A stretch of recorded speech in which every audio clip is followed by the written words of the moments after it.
A few weeks ago, Mark Robinson's city council was getting ready to kick a gun show out of town. He'd never even owned a gun in his life, but he felt something about the whole debate had gone terribly wrong. So he marched right in there and spoke his mind.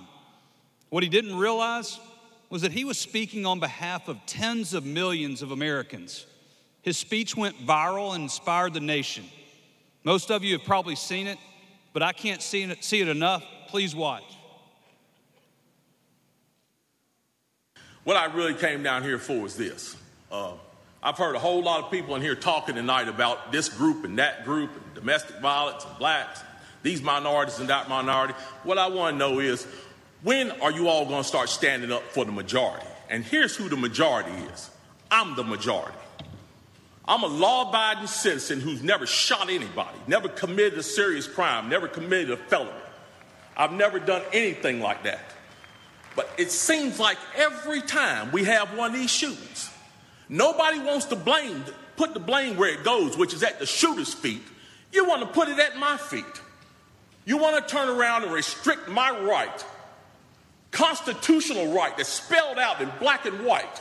You want to restrict my right to buy a firearm and protect myself from some of the very people you're talking about in here tonight.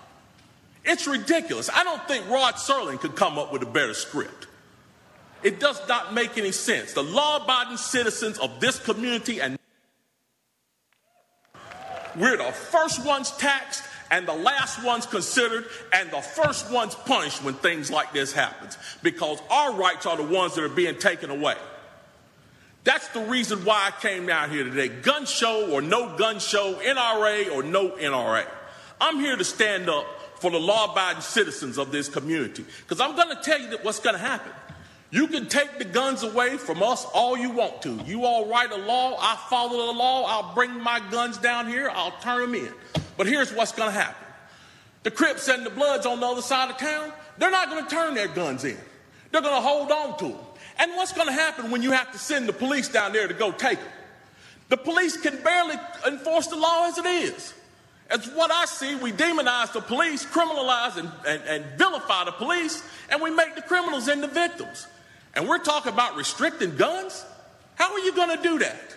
How are you going to do that when the police department's already hamstrung? You're not going to be able to go down here and take these guns from these criminals. So the criminals are going to hold on to their guns. They're still going to have them. They're still going to break in my house, and they're still going to shoot me with them. And guess who's going to be the one that suffers?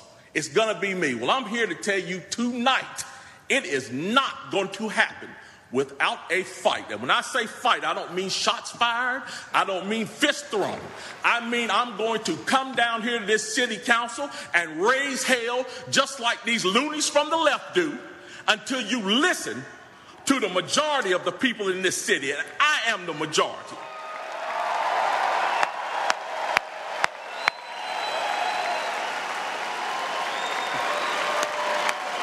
How great is Mark Robinson? Give me a little bit more, because if you want to hear from him, let's bring him out. Ladies and gentlemen, Mark Robinson.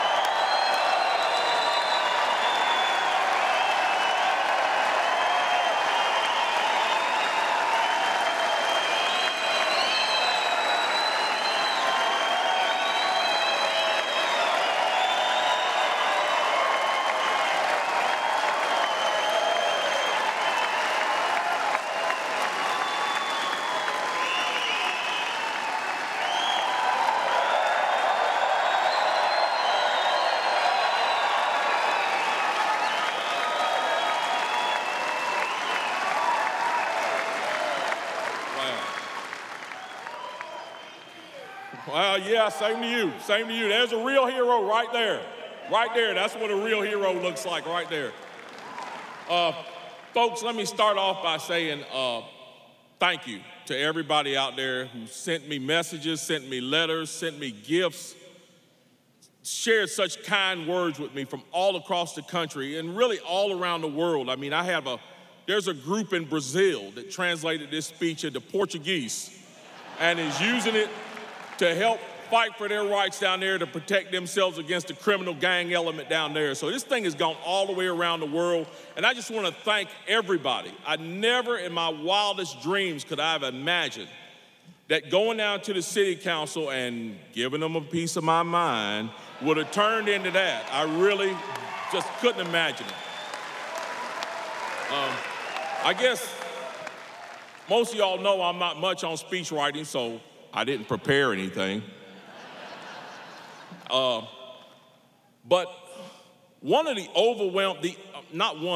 the overwhelming theme of everyone who's thanked me, written me, they all say thank you for standing up with courage. Now,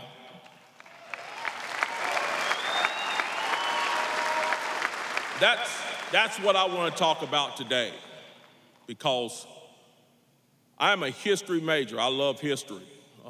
I told another group this. History is something that, it can teach us about our past, and that's a definite. But history can also be a guide to the future. And it can also serve as an inspiration to the present. So whenever I think about courage, whenever I think about this whole issue with our Second Amendment that's going on right now, I go back in history and I go back through history and I look at people who stood up with courage. And the first ones I think of are the ordinary men at Lexington and Concord, because this country started, our fight for independence started over a what? They didn't come here to shut down the newspaper. They didn't come here to kidnap John Wayne. They came here to take our guns because they knew that with our guns, we could defend ourselves against their tyranny. And that's what they came to do. But they got a big surprise, because the farmers and the blacksmiths and the cowboys and everybody else came out of the woodwork, and they grabbed their guns and they stood up and they did it with courage. And folks, that's what we've got to do. We have got a leftist elite, and I want to make this clear. These people that want to do away with our Second Amendment are not liberals.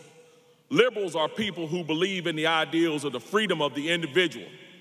Liberals are the people who believe in the ideals of voting rights and those type of things. That's classic liberalism. The individual rights of man. That's what we all are, and that's what our country is based on. These leftists have hijacked that word. The people who want to end our Second Amendment are leftists, they're Marxist socialists, and they're doing it to destroy our Constitution and drag this country down. And the only way we're going to defend ourselves against them is if we stand up and be courageous. And that's what we've got to do.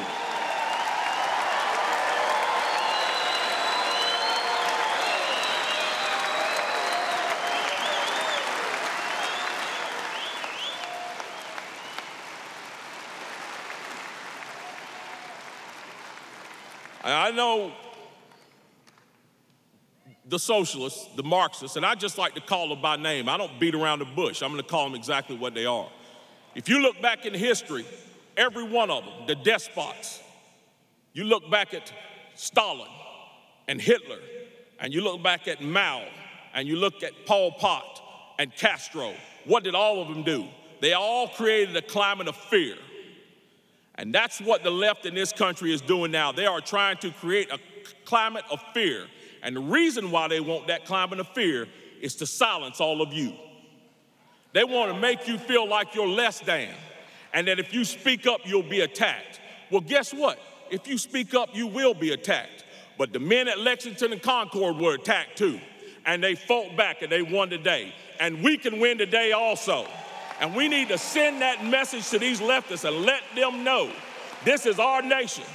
This nation is not here and was not founded on the principles of Karl Marx and Friedrich Engels. This nation was founded on the principles of George Washington, Thomas Jefferson, and Jesus Christ. And it's going to stay that way.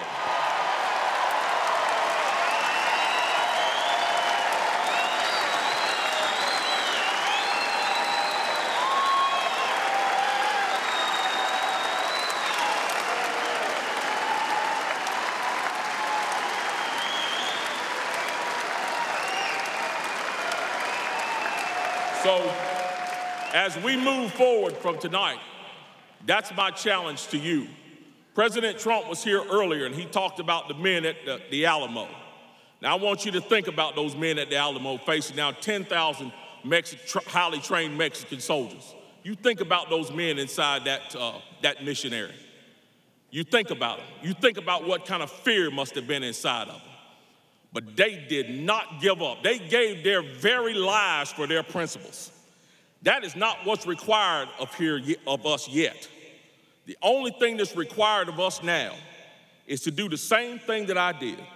Step out on faith, step up, speak up, and make your voices heard. Putting Donald Trump in the office, that was just raising the flag on Suribachi. We've got a whole lot of fighting left to do. And he needs each and every one of you to do your part. Stand up and do not be afraid. Because I'm going to tell you this, and I'm going to end with this. Courage is what built this nation. Courage has sustained this nation, and courage is what's going to save this nation. So be courageous, stand up, speak up, and don't let them win.